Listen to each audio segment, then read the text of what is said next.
इस क्रम को 19 वर्ष हो गया है, लेकिन जो वाणी का संग्रह है, कैसेट है, वो अभी यहाँ 2019 से कि 2020 से ही उपलब्ध है। तो 19 वर्ष हो गए। तो हमने कहा हमें तो ये जानकारी में नहीं है, लेकिन कथनचित किसी के भी पास जब से आरंभ हुआ है तब से अब तक का प्रवचन संग्रहित हो तो वह सूर्यश्याम गौशाला से सबके लिए उपलब्ध होना चाहिए, क्योंकि यह एक अद्भुत और अनुपम संग्रह होगा। सत्संगियों को बहुत लाभ इसका मिलेगा। तो जिनके पास भी हो, किन्हीं भक्तों के पास सुरक्षित हो सकता है। आजकल बहुत आधुनिक विज्ञान है, उस सबको संरक्षित किया जा सकता है। जितना संभव हो उतना करना चाहिए। अभी जो कल तक चरित्र श्रवण किए जा रहे थे, उसमें बाबा एक बड़ी विलक्षण बात है कि गो अपराध कितना भयंकर होता है, ये विचार करने की चीज है। सर्वलक्षण संपन्न, परम धार्मिक, सदाचार संपन्न कार्तवीर्यार्जुन, हयार्जुन, जिसको इतनी दिव्य शक्तियां प्राप्त थी, इतना प्रभावशाली था, सप्तद्वीपवती पृथ्वी का एक छत्र सम्राट था, जिसके नाम के स्मरण की ऐसी महिमा है कि आज भी उसके नाम का स्मरण किया जाए तो गतम नष्टम च लभ्यते, जो चला गया है, जो नष्ट हो गया है, वह भी पुनः प्राप्त हो जाता। और उसके जीवन में केवल एक अपराध हुआ, भयंकर गो अपराध। और गो अपराध का यह दुष्परिणाम हुआ कि 10,000 पुत्रों के सहित वह मारा गया। झा जी, हमारी तो एक बात समझ में आई कि भगवान के जितने अवतार हैं, उन प्रत्येक अवतारों का कोई न कोई चरित्र विशुद्ध गोभक्ति से जुड़ा हुआ है। अब परशुराम अवतार की चर्चा चल रही है, इतना क्रोध भगवान ने क्यों किया? गो अपराध से क्षुब्ध होकर ही भगवान परशुराम क्रुद्ध हो गए और उन्होंने सहस्रबाहु अर्जुन का, हयार्जुन का वध कर दिया।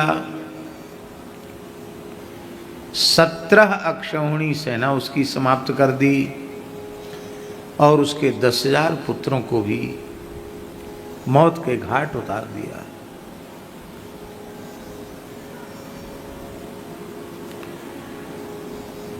पिताजी ने कहा, बेटा, महर्षि जमदग्नि ने, बेटा, हम लोगों की महिमा क्षमा गुण के कारण ही है। जिसमें क्षमा नहीं है वो श्रेष्ठ ब्राह्मण नहीं हो सकता। क्षमाशील ही ब्राह्मण है। वयम ही ब्राह्मणास्तात क्षमयार्हणतांगता। क्षमा के कारण ही हम पूजनीय हो गए, हम ब्राह्मण। हे तात परशुराम, क्षमा गुण के कारण ही हम ब्राह्मण संपूर्ण सृष्टि में पूजनीय हो गए। और इस क्षमा गुण की कितनी महिमा है।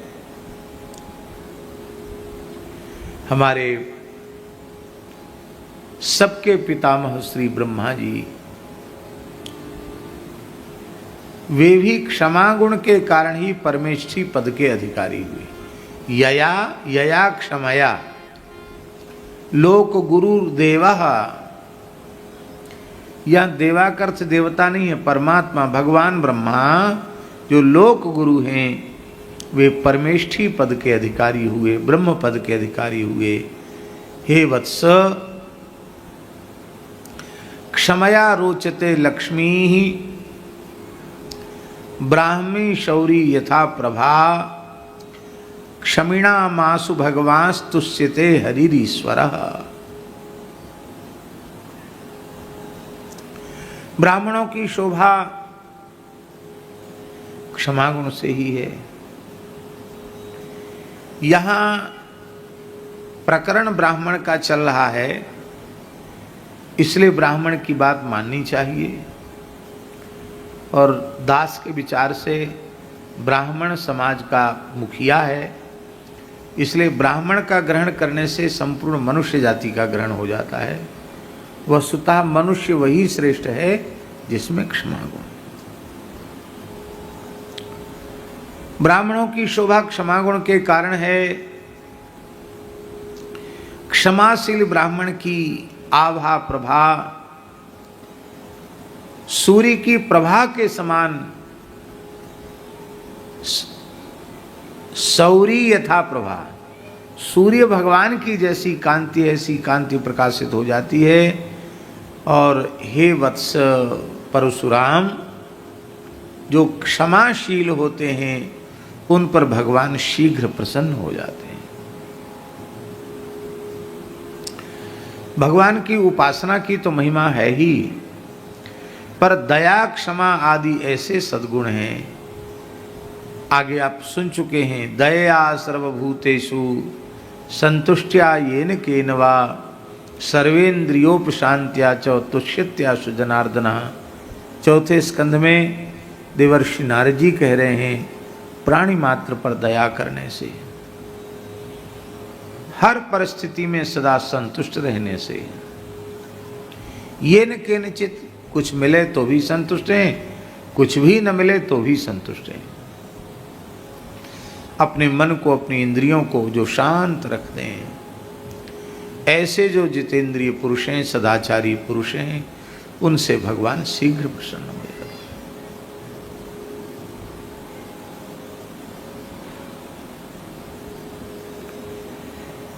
परम भागवत श्री प्रहलाद जी भी यही कह रहे हैं, तस्मात् सर्वेषु भूतेषु दयां कुरुत सौहृदम आसुरम भाव मुन्मुच्य यया तुष्यत्यधोक्षजः। सभी प्राणियों पर दया करने का व्रत ले लो। निर्दयता ही आसुरी वृत्ति है और दया करना यही दैवी वृत्ति है। यया दया अधोक्षजः आशु तुष्यति। इस दया से भगवान श्री हरि शीघ्र प्रसन्न हो जाते। तो क्षमा, दया, करुणा, सत्य, प्रेम, यही ऐसे दिव्य गुण हैं, इन गुणों से भगवान प्रसन्न होते हैं। इसका तात्पर्य है कि उपासना तो हमें भगवान की निष्ठा पूर्वक आचार्य परंपरा, गुरु परंपरा से प्राप्त पद्धति से करनी ही चाहिए। आर्ष पद्धति से, वैदिक पद्धति से करनी ही चाहिए। किंतु यह प्रयत्न अवश्य प्रत्येक साधक के भीतर होना चाहिए कि जिन गुणों से भगवान रीझते हैं, सत्य है, क्षमा है, दया है, करुणा है, अक्रोध है, अमानित्व है, अदम्भित्व है, अपैशुनत्व है, ये सब जो दिव्य गुण हैं वे हमारे जीवन में आने चाहिए। वे आ जाते हैं, कोई कठिनाई नहीं है। इन गुणों से युक्त महात्माओं का संग करने से आ जाते हैं। मेरा ऐसा मानना है कि अपने पुरुषार्थ से भले ही ना आवे, पर ऐसे गुणों से युक्त किसी महात्मा का संग मिल जाए और निष्ठापूर्वक, श्रद्धापूर्वक उनका संग किया जाए, तो बिना प्रयत्न के ही ये सारे सद्गुण अपने आप अवतरित हो जाते हैं। यद्यपि जिसमें अवतरित होते हैं उसको खुद को पता नहीं चलता। जिन महापुरुषों में होते हैं वो तो स्वीकार ही नहीं करते हैं दीन दैन्य के कारण। लेकिन जितने दिव्य गुणों की चर्चा हम पुराणों में, स्मृतियों में, धर्मशास्त्रों में, संत वाणियों में कहते सुनते हैं, हमें तो वे संपूर्ण लक्षण पूज्य सद्गुरुदेव श्री भक्तमाली जी में अत्यंत निकट रहने पर दिखाई पड़ते थे। और हम आपको एक बात कहें, पिक्चर देखना इसका अभ्यास पड़ गया। हमको किसी ने कहा ऐसे रात रात भर देखते हैं और फिर सवेरे समय कथा में बड़े सावधान होकर बैठते हैं। वे इतने लज्जित हो गए कि द्वारा फिर आए ही नहीं, चले गए। इसको परनिंदा परचर्चा के अर्थ में मत लेना। इस अर्थ में हम कह रहे हैं कि आपने घर छोड़ा, द्वार छोड़ा, परिवार छोड़ा, फिर भी आप अपनी वृत्ति को संयमित नहीं रख पा रहे हैं। साधु वेश धारण करके जो नहीं देखना चाहिए वो देख रहे हैं, जो नहीं करना चाहिए वो कर रहे हैं, तो अब क्या स्थिति होगी? जीवन में सच्चाई बहुत जरूरी है, इसके बिना बात बनती नहीं है। अपने विवेक को निरंतर जागृत करके रखना है। जो अकरणीय है वो सदा त्याज्य है। महाजनो ये न गत सपंथा, महत पुरुषों के पद चिन्हों पर चलना है। श्रवणन और कथा नहीं सुनी हो, रुकी हो नयन बिलोकत और ही ईस शीस ही नहीं हो। ये भाव मन में रहना चाहिए। ये सब दोष नहीं है महापुरुषों में, हमको सिखाने के चरित्र हैं कि भगवती रेणुका माता के भीतर भी विकृति आ गई चित्ररथ गंधर्वराज का बिहार देख करके। और जो लोग टीवी सिनेमा सब देखते हैं उनकी क्या हालत होगी। इसलिए बहुत से महात्मा कहते हैं हम तो बड़ा मोबाइल कथा सुनने के लिए रखते हैं। मेरे विचार से कथा तो सामने बैठ के जब सुनने को मिल जाए तब सुन लो, नहीं तो मोबाइल रूपी कुसंग का, मूर्तिमंत कलयुग का यदि सर्वथा त्याग कर सको तो सबसे अच्छा है। सामने बैठकर कथा सुन लो, बढ़िया है।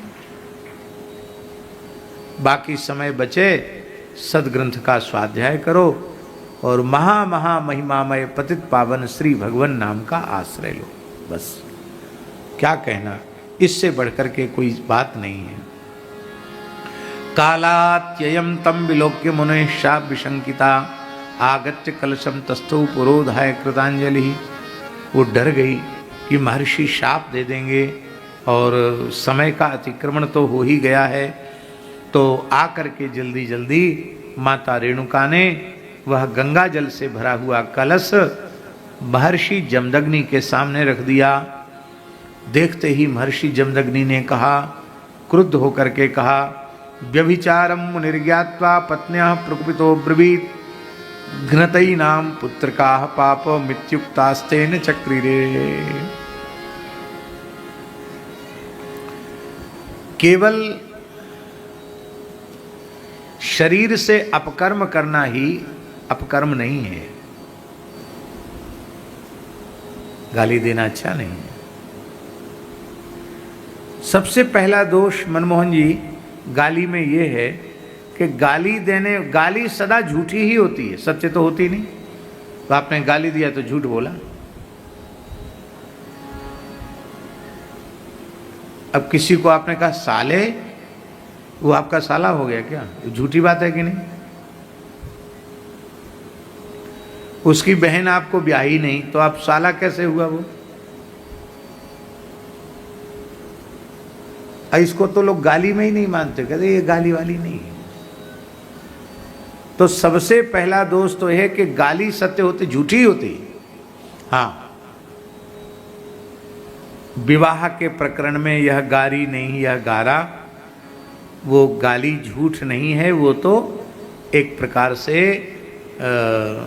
हसत राव सुनि सहित समाजा, समय सुहावन गारी बिराजा और हसत राव सुनि सहित समाजा, वह एक अलग बात है। ऐसे ही किसी को गाली नहीं देनी चाहिए। तो पहले मन में आएगी पाप की वृत्ति, फिर वाणी में आएगी, फिर वह दिन दूर नहीं है जो वृत्ति क्रिया में आ जाएगी। इसलिए पाप से बचना ही चाहिए। महर्षि जमदग्नि ने कहा इसे मानसिक व्यभिचार का पाप लग चुका है, ये पाप युक्ता हो चुकी है, इस पापनी को मार डालो। ये कौन बोला है? महर्षि जमदग्नि। पुत्रों ने स्वीकार नहीं किया। क्यों? हो सकता पिताजी के माथे में गर्मी चढ़ गई हो, अब वो कह रहे हो मार दो, बाद में कहेंगे ऐसा क्यों किया, इसलिए उन्होंने नहीं मारा। परशुराम जी आए, यही आज्ञा परशुराम जी को दी। तो रामः संचोदितः पित्रा भ्रातॄन् मात्रा सहावधीत प्रभावज्ञो मुनेः सम्यक समाधेश तपसश्च सह। परशुराम जी ने आकर प्रणाम किया। परशुराम, कहाँ पिताजी? बोले ये तुम्हारे जो भाई है ना, ये मेरी आज्ञा नहीं मानते, और तुम्हारी माता भी पाप युक्ता हो चुकी है, इसलिए मेरी आज्ञा है इसको और अपने सब भाइयों को समाप्त कर दो, मार डालो। आपने कहा जो आज्ञा पिताजी, और फरसा उठाया, मैया से लेके भैया सब भाई खट खट खट खट खट खट सबका सिर धड़ से अलग किया, साष्टांग प्रणाम किया। महर्षि जमदग्नि बोले पुत्र हो तो तुम्हारे जैसा हो। आपने बड़ी विनम्रता से कहा पिता हो तो आपकी जैसे हो।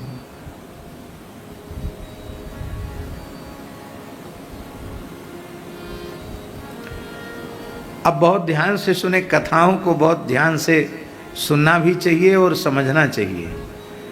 आपके घरों में ऐसी कोई घटना घट जाए और आपके पिताजी कहें और आप सोचें कि हम तो कथा में सुन के आए, अब हम अपनी मैया को या भैया को, पिताजी कहते मार डालो इसको, शूट कर दो, और आप ऐसा कुछ कर देंगे तो आपके पिताजी आपको बचा नहीं पाएंगे, पुलिस पकड़ ले जाएगी और आपको मृत्यु दंड भी हो सकता है, आजीवन कारावास भी हो सकता है। इसलिए शास्त्रानुकूल आज्ञा अपने से बड़े दें तो मानो, और शास्त्र विरुद्ध आज्ञा दें तो बिल्कुल मत मानो। ये वर्तमान समय का विवेक रखना पड़ेगा।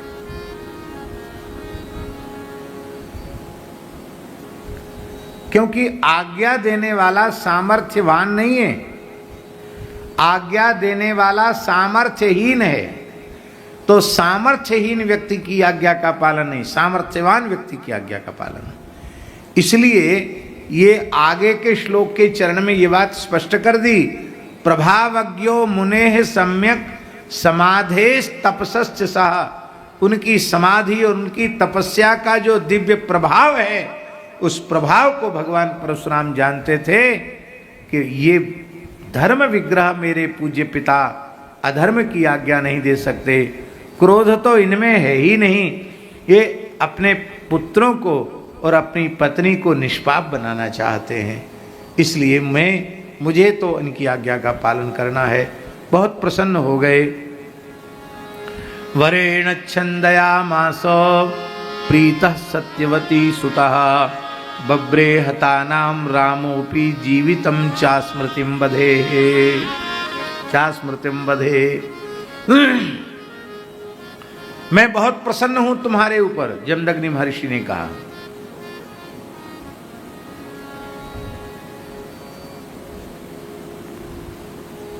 क्या चाहिए? वरदान देने के लिए तैयार हूं।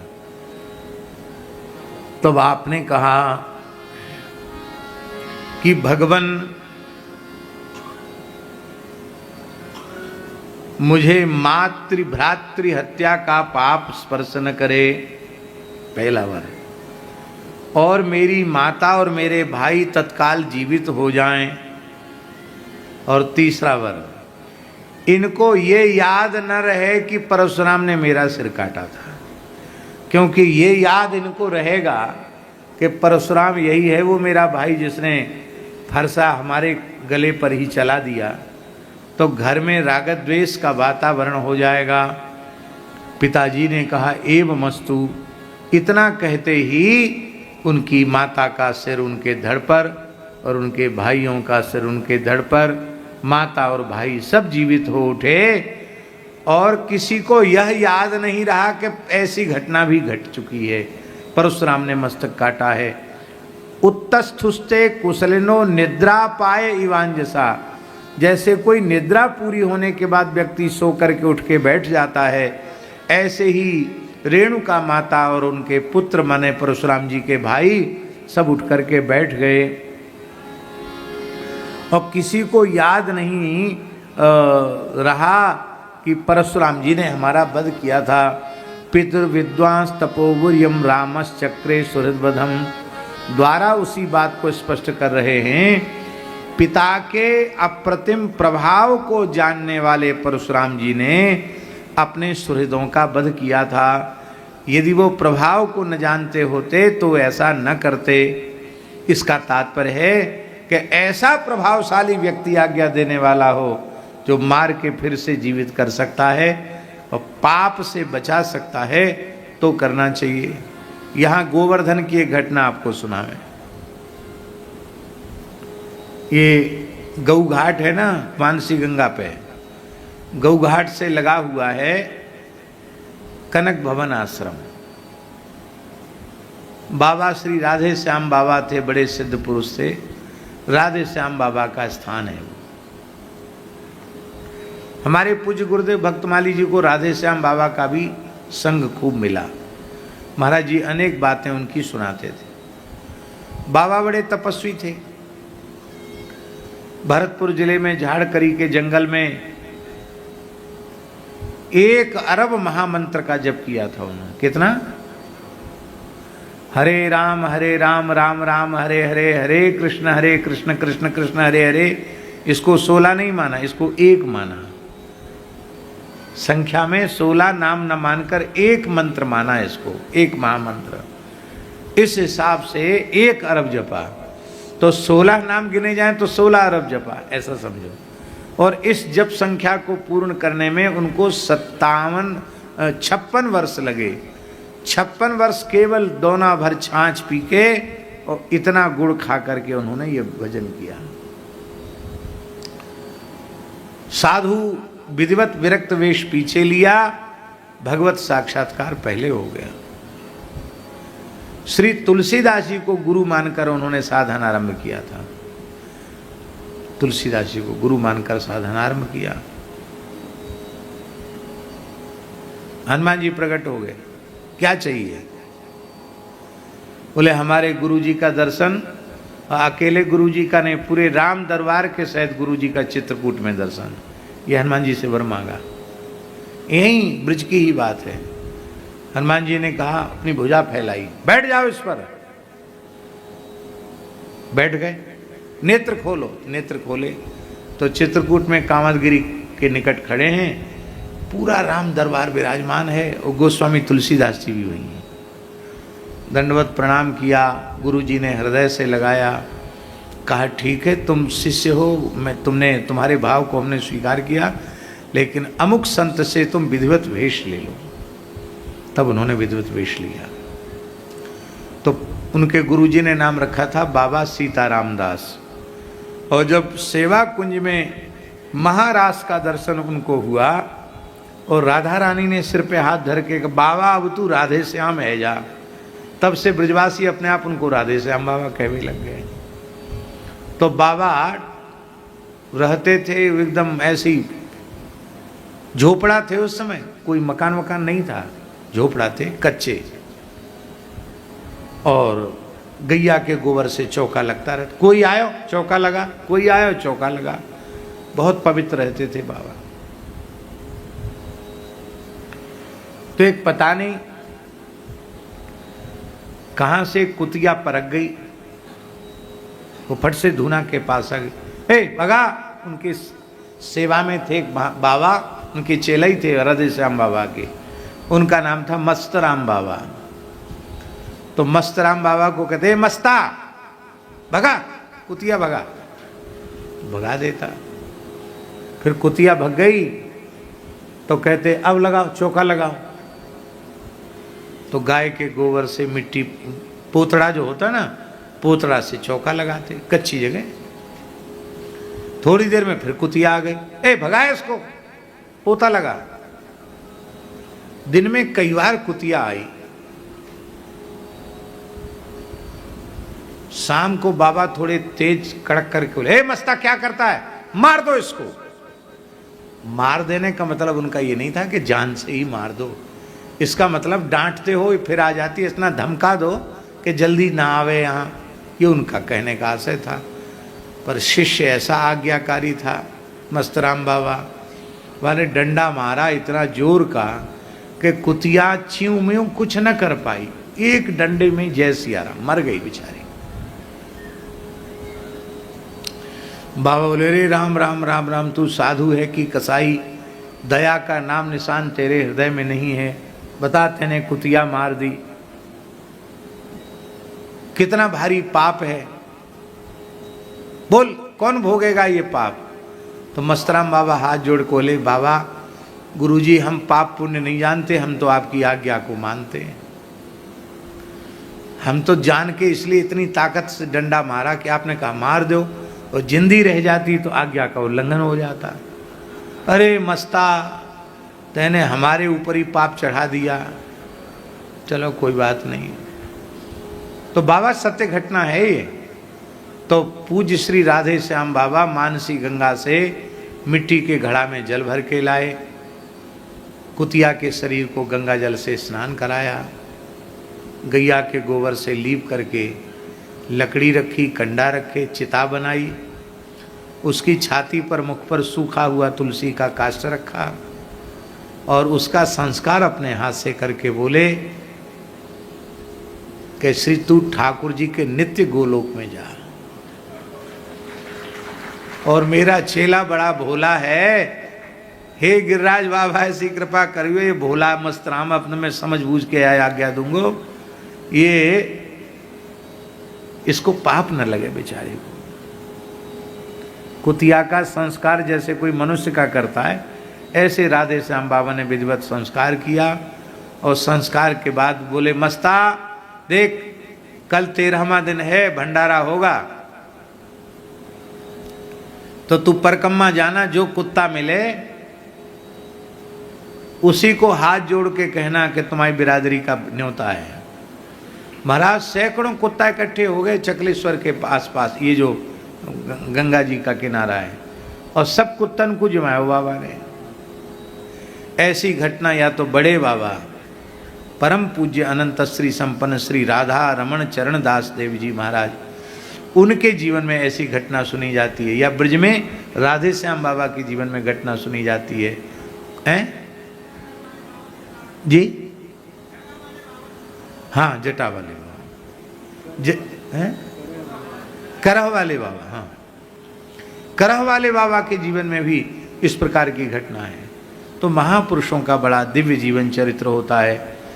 प्रभावज्ञ, ये बात विशेष है, पितुर विद्वांस तपो वीर्यम रामश्चक्रे सुहृद बधम।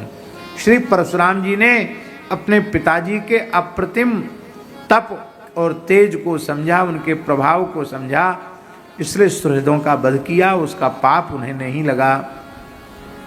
ये अर्जुनस्य सुता राजन स्मरंत स्वपितुर्वधम राम वीर्य पराभूता लेभिरे शर्म न क्वचित।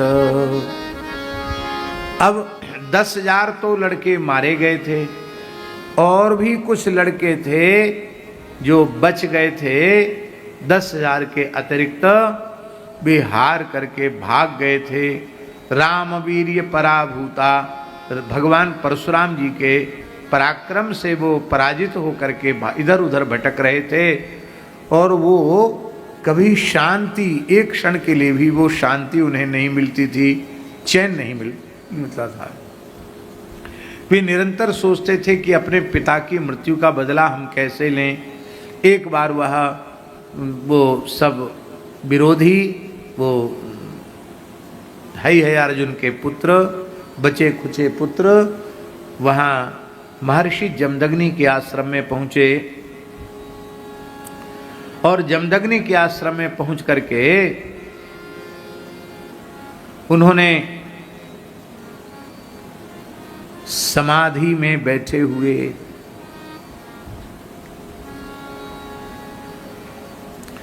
अपने अग्निहोत्र की शाला में अग्निहोत्र संपादित करने के बाद महर्षि जमदग्नि समाधि में थे, ध्यान में थे, और उस ध्यान की अवस्था में उन दुष्टों ने उनका मस्तक धड़ से अलग कर दिया। दृष्ट्वा ज्ञागार आसीनम आवेशित धियम मुनिम भगवत चित्तम श्लोके। भगवान में उनका चित्त एकदम एकीकृत हो रहा था, ध्यान की प्रगाढ़ता में वे डूबे हुए थे। और उन पाप कर्मा सहस्रबाहु अर्जुन के पुत्रों ने महर्षि जमदग्नि का मस्तक काट दिया। उसमें जमदग्नि की पत्नी परशुराम जी की माता रेणुका माता कह रही थी कि मेरे पतिदेव ध्यान में बैठे हैं, इस अवस्था में तुम उनका वध मत करो। पर उन्होंने एक नहीं सुनी और मस्तक काट डाला और वे चले गए। और प्रसह्य शिर उत्कृत्य निन्युस्ते क्षत्र बंधवः। और इतना ही उन दुष्ट क्षत्रियों ने नहीं किया, जमदग्नि महर्षि का मस्तक लेकर वो चले गए, धड़ छोड़ गए, मस्तक ले गए।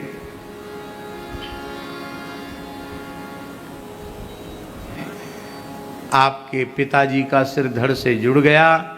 जमदग्नि ऐसे जीवित हो उठे जैसे कोई सोया हुआ व्यक्ति सोने के बाद उठ के बैठ जाता है।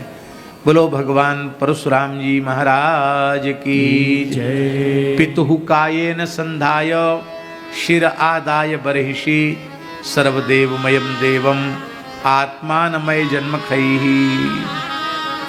अपने पिता के मस्तक को उनके धड़ से जोड़ करके और सर्वदेवमय भगवान का यजन यज्ञों के द्वारा आपने किया, बड़े बड़े यज्ञ किए।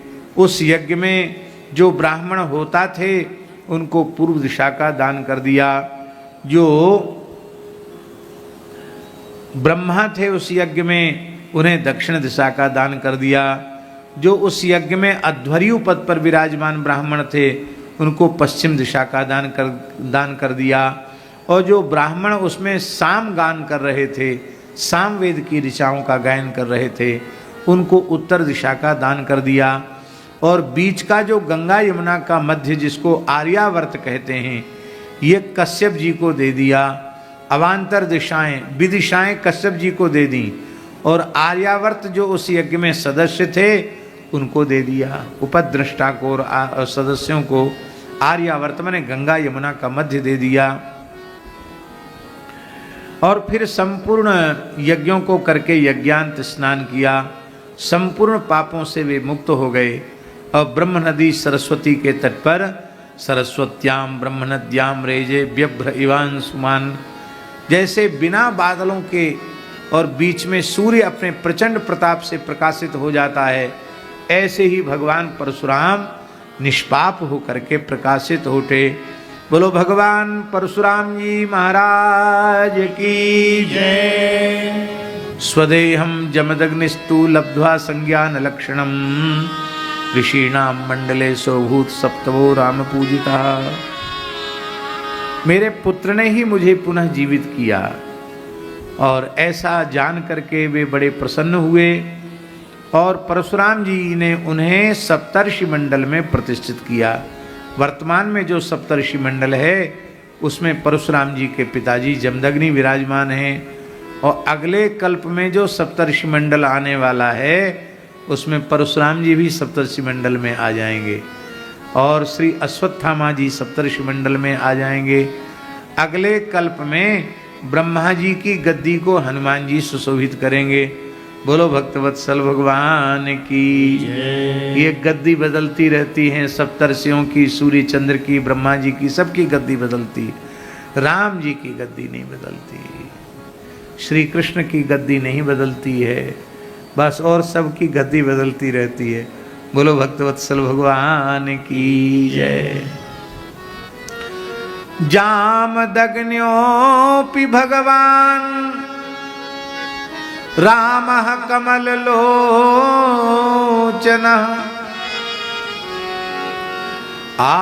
आगामिन्यन्तरे राजन्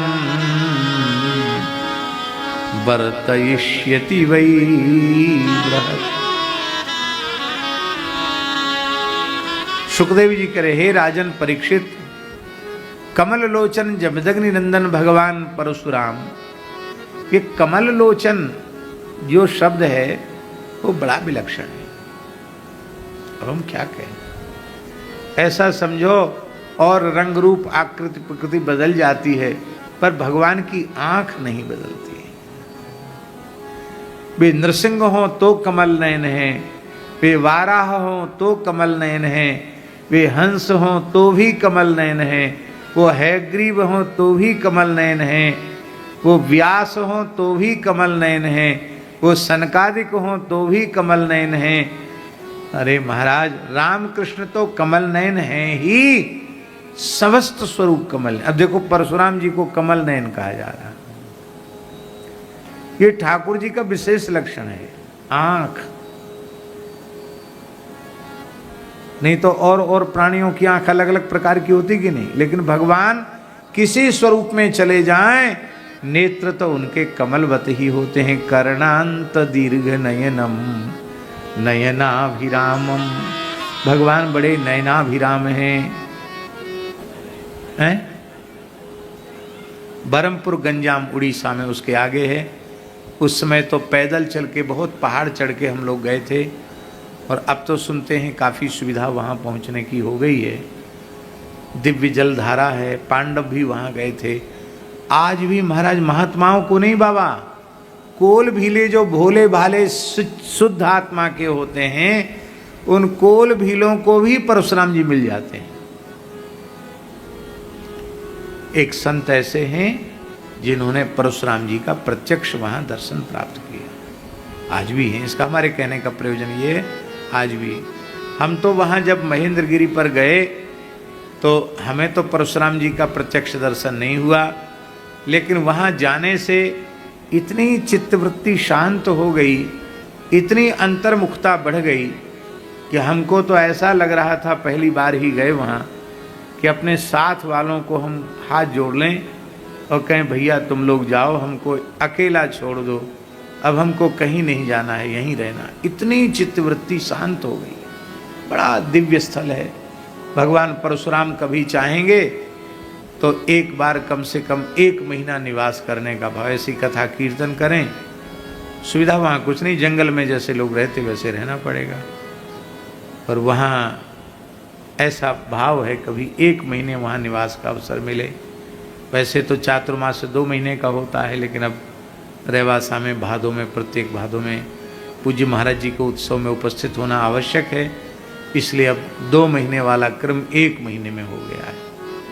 श्री वृंदावन बिहारी लाल की जय। तो भागवत जी में लिखा है आज भी श्री परशुराम भगवान श्री महेंद्रगिरी पर्वत पर विराज रहे हैं। आजकल परशुराम भगवान की जगह जगह प्रतिमाएं स्थापित हो रही हैं, मंदिर बन रहे हैं, और ब्राह्मणों का संगठन जय परशुराम कह करके सब परशुराम जी को अपना मुखिया मानते हैं। भी परशुराम जी मुखिया हैं, पर लोगों को ये पता नहीं परशुराम जी का जन्म कहाँ हुआ। कहाँ हुआ परशुराम जी का जन्म? मध्य प्रदेश में हुआ। इतने बड़े लोग मध्य प्रदेश में ही पैदा होते हैं, सब जगह नहीं। मध्य प्रदेश में इंदौर के निकट एक जगह है जाना पाव, महर्षि जमदग्नि का स्थान है, और आज भी महर्षि जमदग्नि की दिव्यता वहाँ व्याप्त है। वहीं से चर्मणवती नदी का उद्गम है, चंबल नदी का उद्गम वहीं से है। चंबल का उद्गम भी हम दर्शन करके आए हैं। तो जाना पाव एक महान तीर्थ है जहाँ जमदग्नि ऋषि विराजते थे, और परशुराम जी का प्राकट्य वहीं हुआ। अब अरुणाचल प्रदेश में जो परशुराम कुंड है वो क्या, वहाँ भी हम दर्शन करके आए। परशुराम कुंड में महात्मा लोग तो पहले भी परशुराम कुंड जाते थे, बड़ी कठिन यात्रा थी परशुराम कुंड की, अब तो बहुत कठिन नहीं है। तो बड़ा दिव्य है परशुराम कुंड, वहाँ देवकुश होता है, और वहीं से ब्रह्मपुत्र नदी वहाँ से चलकर आ रही है। तो वो जो परशुराम कुंड जिसको कहते हैं आजकल अरुणाचल प्रदेश में, जहाँ ब्राह्मणों के संगठन के द्वारा, विप्र फाउंडेशन के द्वारा बहुत बड़ी श्री परशुराम भगवान की प्रतिमा स्थापित हो रही है और उसमें अंशदान केवल ब्राह्मणों से ही लिया गया है, दूसरे लोगों से नहीं। हर हर महादेव से भक्तों को आप सबका मेरे YouTube चैनल राधिका शरणम में स्वागत है। हमने मल्लुक पीठाधीश्वर पूज्य राजेंद्र दास जी महाराज की श्रीमुख से बहुत ही अद्भुत कथा प्रसंग का श्रवण किया। महाराज श्री ने हमें बहुत ही अद्भुत कथा का श्रवण कराया। अगर आपको ये वीडियो अच्छा लगा हो तो प्लीज़ वीडियो को लाइक कमेंट ज़रूर करें और ऐसे ही वीडियो देखने के लिए चैनल को सब्सक्राइब करें। हर हर महादेव। धन्यवाद।